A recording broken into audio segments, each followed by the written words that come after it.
Bonjour, mon nom est Rémi Bourgault, je suis de John Deere Canada. Je suis spécialiste de solutions pour le Québec et l'Est de l'Ontario. Et puis, dans les produits que je couvre dans mon travail, il y a entre autres les ensileuses automotrices, il y a toutes les machines à foin, les tracteurs aussi, puis toutes les technologies qui se greffent à ça.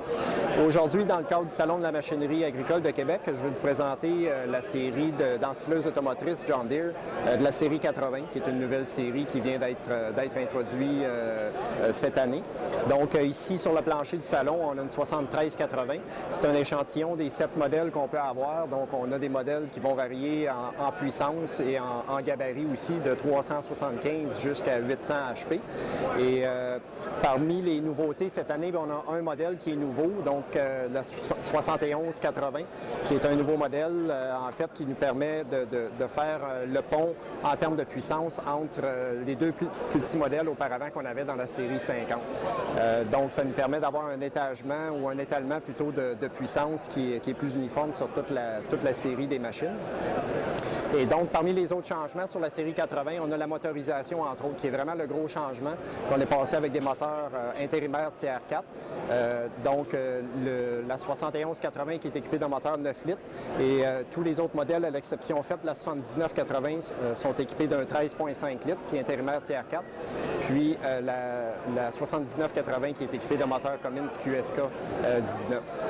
Donc, ces moteurs-là rencontrent les nouvelles normes antipollution ou les normes antipollution actuelles, évidemment. Donc, il y a plusieurs changements au niveau de la motorisation comme tel turbo à géométrie variable. On a filtre à partie. Donc, pour ce qui est peut-être certains détails techniques concernant les moteurs intérimaires Tier 4 de John Deere, évidemment, l'approche que John Deere a privilégiée, c'est d'avoir vraiment continué à utiliser un seul fluide. Donc, on a seulement du diesel qu'on utilise. On n'a pas besoin d'autres fluides. Donc, nos systèmes fonctionnent ou nos moteurs fonctionnent, comme dans ce cas-ci présentement, à deux turbos, donc un turbo fixe et un turbo à géométrie variable, qu'on peut voir ici en avant-plan sur le côté du moteur. Le filtre à particules qui fait aussi office de pot d'échappement qui est monté juste en haut ici, là où est-ce que l'échappement va circuler. Le filtre à particules étant un filtre auto-nettoyant qui ne nécessite pas d'intervention de la part de l'opérateur. Donc, c'est un système qui est vraiment totalement transparent pour l'opérateur, tant au niveau utilisation qu'au niveau entretien. Et on a, évidemment, pour améliorer les performances du moteur, je parlais des deux turbos en série. Évidemment, on a un système d'injection haute pression dans ces systèmes d'injecteurs unitaires haute pression dans ces moteurs-là. Un ventilateur avec un système de variation de vitesse qui est contrôlé électroniquement pour faire en sorte qu'on a le bon débit d'air selon le régime, la charge du moteur. Donc, comme autre changement sur la série 80, on a le système de rotation de la chute qui a été revu et amélioré pour faire en sorte qu'on a une rotation plus rapide, puis aussi pour améliorer la solidité de la base de la chute comme telle.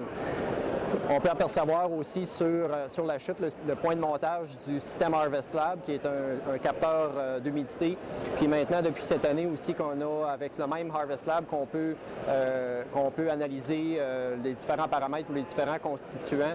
Dans le cas du maïs, présentement, pour ce qui est de mesurer les fibres ADF, NDF, les protéines et l'amidon, en plus de l'humidité.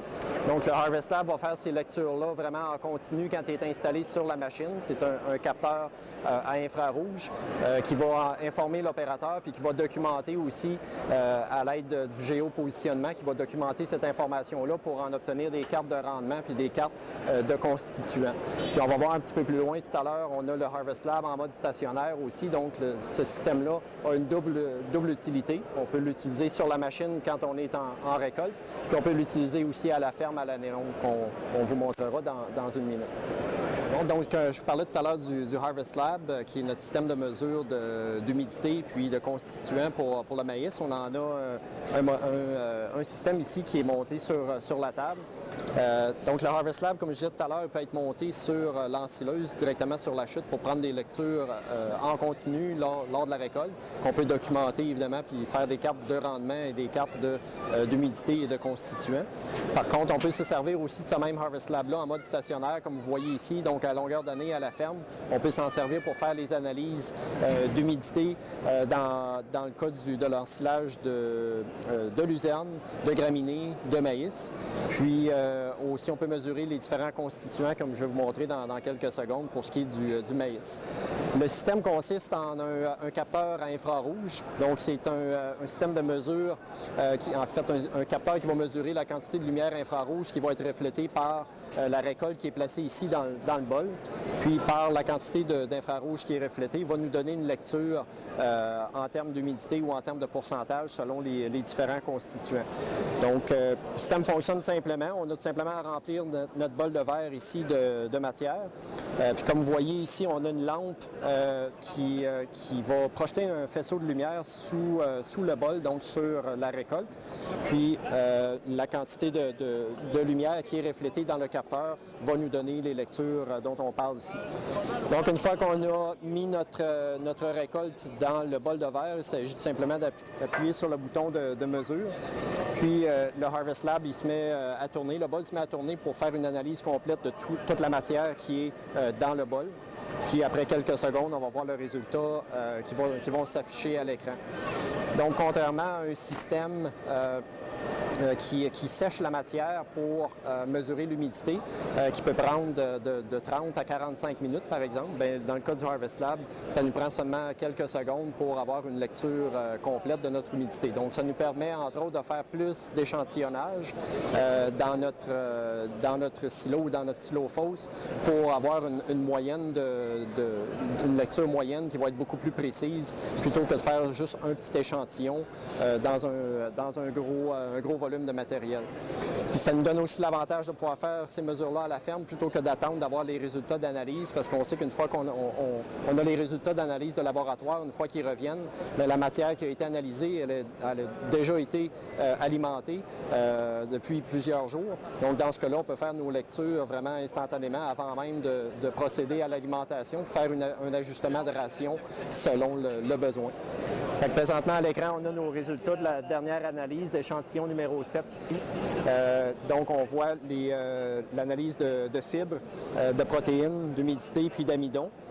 Présentement, les lectures autres que l'humidité, on doit faire un calcul mathématique au moment où on se parle pour le convertir sur une base sèche parce que le système est fait pour être utilisé à prime abord dans l'ensileuse. Le logiciel a été conçu pour ça. Présentement, on a une mise à jour qui s'en vient très prochainement pour être capable d'avoir la lecture exacte de nos fibres, de nos différents constituants, évidemment.